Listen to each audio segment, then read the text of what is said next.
to do with my life. Hey, that's what gets me up in the morning. That's what drives my life. That's what I'm passionate about. That's what I value more than anything else. I want to spend my life talking about the grace of God that has been lavished upon my life. So how do you define your mission? I want us to fill in the blank of this statement. You don't have to do it this morning, but this is one of my goals. I want you to be able to answer this question. I consider my life worth nothing to me if only I may blank. How would you fill in that blank? I consider my life worth nothing. If I die doing this, if I die having accomplished this, I would feel like I have done what God wanted me to do. Church, I want you to know from my heart today, if I would die on my way home from church today, I would die smack dab in the center of God's will for my life. I would die a fulfilled man. My only regret, other than spending the rest of my life with my wonderful wife, Edith, and watching our girls grow up, my only regret would be not getting to do what I'm doing right now. Because my mission in life is to develop fully devoted followers of Jesus Christ. If I would die today, I would die on track. Because I'm living out God's assignment for my life. I really wouldn't have any other regrets. I've had a wonderful life the past 49 years. Because I know that I'm doing what God has uniquely created me to do. What's your mission? What's your mission? Church, hear me. Do you realize that God has placed you on this earth at this specific moment in history? I thought about that the other day. It was like, thanks a lot, God. You know, He could have put us anytime, but He chose to put us here, right now, for such a time as this. And He created you with certain gifts and talents, and He has given you certain core values, and He wants us, church, to prayerfully uncover our values and then prayerfully discover our mission. And here's why. So that we can reflect His glory and do His will and fulfill His divine Chazown at this specific time in history. Amen. So what are you about? What's your mission? Do you know what's so cool about knowing and living out your mission? Here's what's so awesome about it. Our mission lets us know what we are about and what we aren't about. Our mission lets us know what we're supposed to be doing and what we're not supposed to be doing.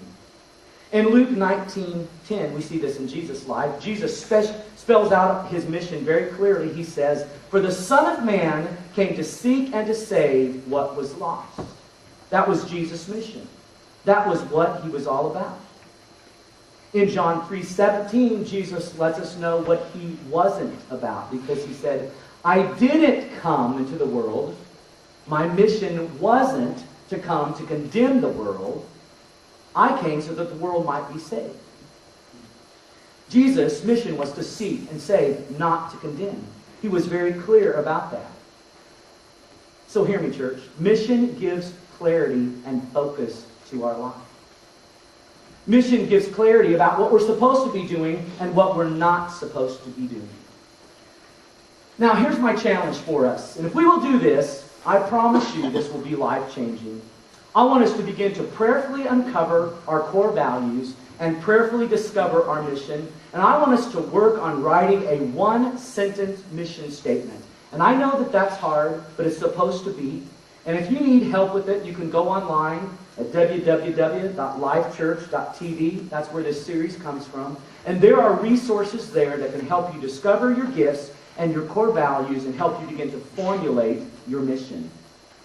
And again, I want to do another plug for life groups here, because the win for me in all this would to see a large portion of the church here sit down together in a small group setting and say, hey, this is what I've discovered. Here's what God has helped me figure out. These are my core values. And now, for the first time in my life, I can verbalize them. This is what God has called me to be about, and this is my mission in life. And the way that we're going to discover this together, the way that we're going to unwrap our core values and our mission, is very simple. We're going to talk about our relationship with God, our relationship with one another, our physical life. I'm going to kind of skip that week, maybe a little bit. Our financial life, our work life. And for the next 5 to 6 weeks, we're going to seek the heart of God together. And I believe if we will commit ourselves to this, God will help us end up somewhere on purpose. And I don't know about you, but I'm really interested on ending up somewhere on purpose. Amen. And I believe that you are too, so I invite you to join me in this life development plan.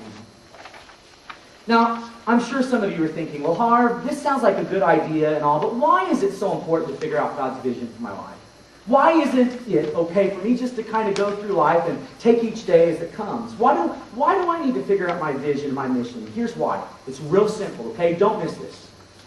Many people have a vision for your time and your resources.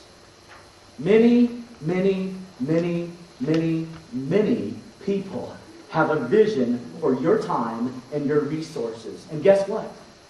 These people can be great people. They can even be family members and good friends. It can even be your boss or some of your coworkers, but make no mistake, the people in our life, they've got a vision for what they want us to do with our time and resources. But here's the problem with that. Many times their vision is inconsistent, is not in keeping with your mission and your values. Isn't that true? Other people want to tell us what to do. The only problem is their plans for us are often inconsistent with God's plan for us. Do you remember in the Bible, Jesus took his disciples off one day and he says, hey guys, I'm going to give my life up. I'm going to go to the cross and I'm going to die. And do you remember how Peter responded to that? He had a different vision for Jesus' life. He said to Jesus, never, Lord. Over my dead body, are you going to the cross? You're not going to do that if I have anything to say about it. Think about that. Isn't it a good thing that Jesus wasn't influenced by Peter at all? Think about it. You see, many people have a vision for our time and our resources. Many times their vision is inconsistent with the values and mission that God has given us. But our assignment from God is to do life according to the values, core values that he has given us, and to fulfill his Chazown, his mission, his vision for our lives. And here's another reason why this is so important. Church, hear me. Teens, you need to especially hear me. Ultimately, we don't answer to our family and friends anyway. Ultimately, we answer to God. That's why we really need to think about this truth. Everyone ends up somewhere, but few people end up somewhere on purpose.